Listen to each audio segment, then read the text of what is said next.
Hello, D6 Eastside Costa Mesa. This is Jeff Pettis, the candidate for City Council. I want to talk sober living houses a little bit. I get questions about this often, and what I want to talk about is what the difference between a sober living house and a treatment center is. So if you have a treatment center, we're talking about R1, which is single family home, District 6 East Side. I'm talking about this specific kind of environment, not industrial, not multifamily home areas, just R1 zones. So if you're a treatment center, if you're actually considered a treatment center, it's got to be 6 or less people. And if they're doing anything like detoxing, any kind of groups, any kind of therapy, it's going to be considered a treatment center. It's going to be regulated under the state, which is the Department of Healthcare Services or the Department of Social Services. And we do not have to worry about those because that is a state regulated facility, and all the regulations superseding city regulations. Sober living homes they can be in an R1 single family home neighborhood like ours, as long as there's 6 or less people there. They are not required to be licensed, but they are required to hold what's called a special use permit.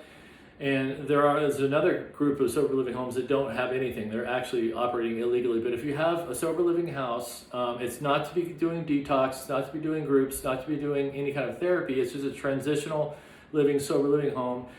It's got to have a special use permit, and it's got to follow all ordinances and coding, zoning of any other house here. So what we would do if we're going to enforce these things is start looking at, are they following code and ordinances, and are they following the rules under the special use permit?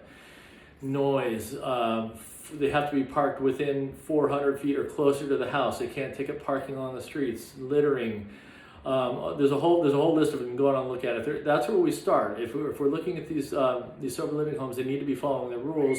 If they're violating code, we can go in and look at them and look at them deeper, and then go from there. And that's one way we put pressure on some of these folks. The ones we really want to go after, though, are the ones that don't hold a special use permit. Basically, they're operating illegally, and we know there's many of them here. That's where I would focus as a candidate, would be these places. Finding out where they are, finding out if they have a special use permit, which they wouldn't, and then actually starting there and going toward getting them removed from the neighborhood, because these are the types of places that are causing transient crime, not following the rules, and the list goes on. So I just wanted to give a general overview on where I'm at, what it looks like.